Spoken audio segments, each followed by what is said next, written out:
Dhe ne jemi dëshmitar të talljeve, të shpifjeve dhe të fyerjeve të cilat i bëjnë qafirat, pra pabesimtarët, jo besimtarët, jo muslimanët, në drejtim të këtij personaliteti të madh, për madhësinë të cilit kanë dëshmuar të gjithë njerëzit të cilët janë të drejtë dhe nuk janë fanatik.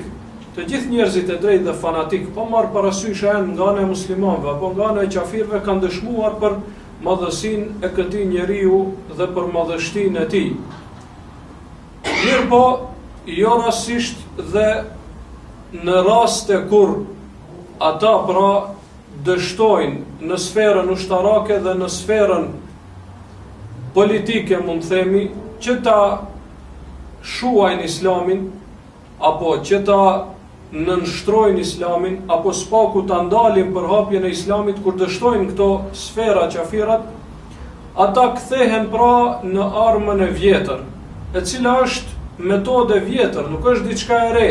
Nuk kanë sjellur qafirat pra diçka të re.